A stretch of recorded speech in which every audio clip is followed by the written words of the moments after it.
Hello everyone, welcome back to what I ate day 6 for vegan June.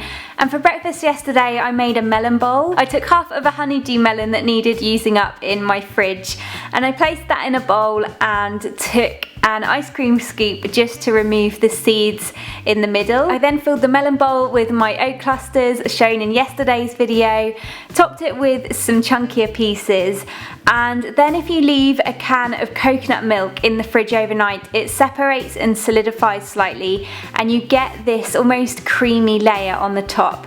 So I just took a spoonful of that and added that on top of the oats and then finished it with some chopped fresh strawberries and some fresh mint leaves. It's basically just fruit and cereal, but it's a delicious way to do it.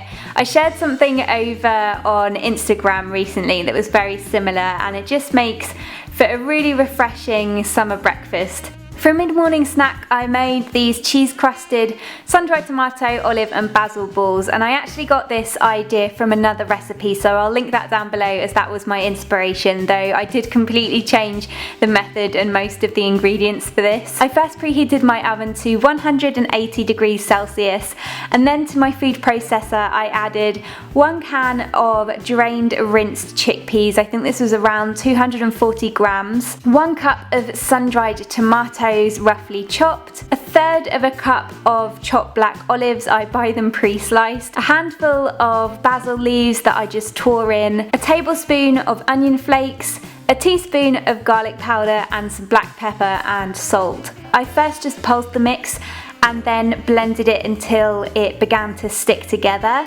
I then took a small amount and shaped them into balls between the palms of my hands. Then I just tipped out a small amount of nutritional yeast onto a plate and I rolled each ball into it and made sure that it was covered well. This made 12 balls altogether, and so then I just lined a baking tray, popped them on that in the oven to cook for 20 minutes. They're very much like falafels in consistency and texture, so you can use them for all sorts of things, but I just had a couple as a snack.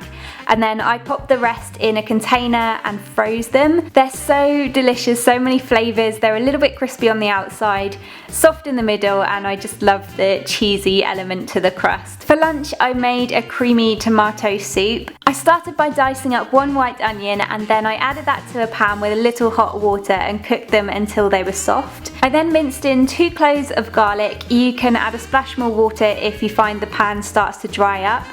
And then I added in 2 tablespoons of tomato paste, gave it a bit of a stir, and then I chopped up 4 large tomatoes into just rough chunks and added those in too. I seasoned it with half a teaspoon of paprika, some salt and black pepper, allowed the tomatoes to cook down, and then I added in half a can of coconut milk that was left over from the day before. I gave that a good stir for a few minutes and then I added it into my food processor to blend it up until it was nice and smooth. I had also put some of my pizza crackers under the grill. The recipe for these are down below, and I served it up with a coconut drizzle using what was left in the bottom of the coconut milk can, some more black pepper and then some pieces of pizza crackers. This was really lovely and creamy, a great soup option even on a warmer day, and actually I only had half of this, so the other half I put in a container and I froze it, and I think that that would also work really well reheated as a creamy pasta sauce. For a snack I had a packet of smooth peanut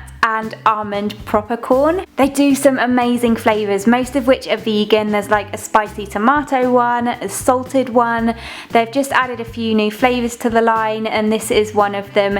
These are obviously on the sweeter side of things with a bit of a nuttier flavour. It's all hand popped popcorn, GM free, and they use all natural ingredients and flavourings, and this one was really delicious and unlike any other popcorn flavour I've tried. I find popcorn is just such a great snack for on the go, and when I'm working on my laptop as well I can just pick at it throughout the afternoon. For dinner we had some fried oyster mushrooms with onion rice. Just a heads up, this is the name of the mushroom, there is no oysters involved in this meal. I start by heating up 2 tablespoons of olive oil in a pan and then I add in 2 crushed cloves of garlic, a tablespoon of oregano, a tablespoon of chili flakes and a small handful of fresh thyme. I cooked that for a few minutes until it's really fragrant, and then I added in my packet of washed oyster mushrooms. I coat them really well in the herbs and spices and then allow them to cook until they're really crispy and golden on both sides. In the meantime, I chopped up 1 white onion and I added that to a large pan and fried that with some hot water. I then added in some rinsed brown rice and 2 cups of veg stock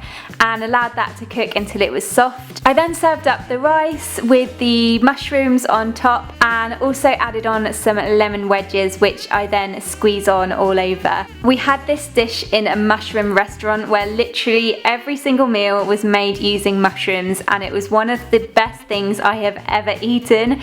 And if you follow me on Snapchat, you'll know that I always recreate this. The flavours and the amazing texture of these particular mushrooms is just so good. It's essentially just mushrooms and rice, but as I say, it was one of the best meals I have ever eaten. For dessert, I just threw together some chocolate dipped almond dates. It's actually one of you who told me to give this a try and it sounded amazing, so thank you so much for the idea. So I just removed the stones from 6 dates and then I stuffed them with whole almonds. I then heated up a couple of squares of vegan chocolate in a bowl over a pan of boiling water and then added in a splash of hot water to help the chocolate become a little more smooth. I gave it a really good stir until it was completely melted and then I half dipped the dates in the chocolate and popped them on a plate in the fridge to set for around 15 minutes.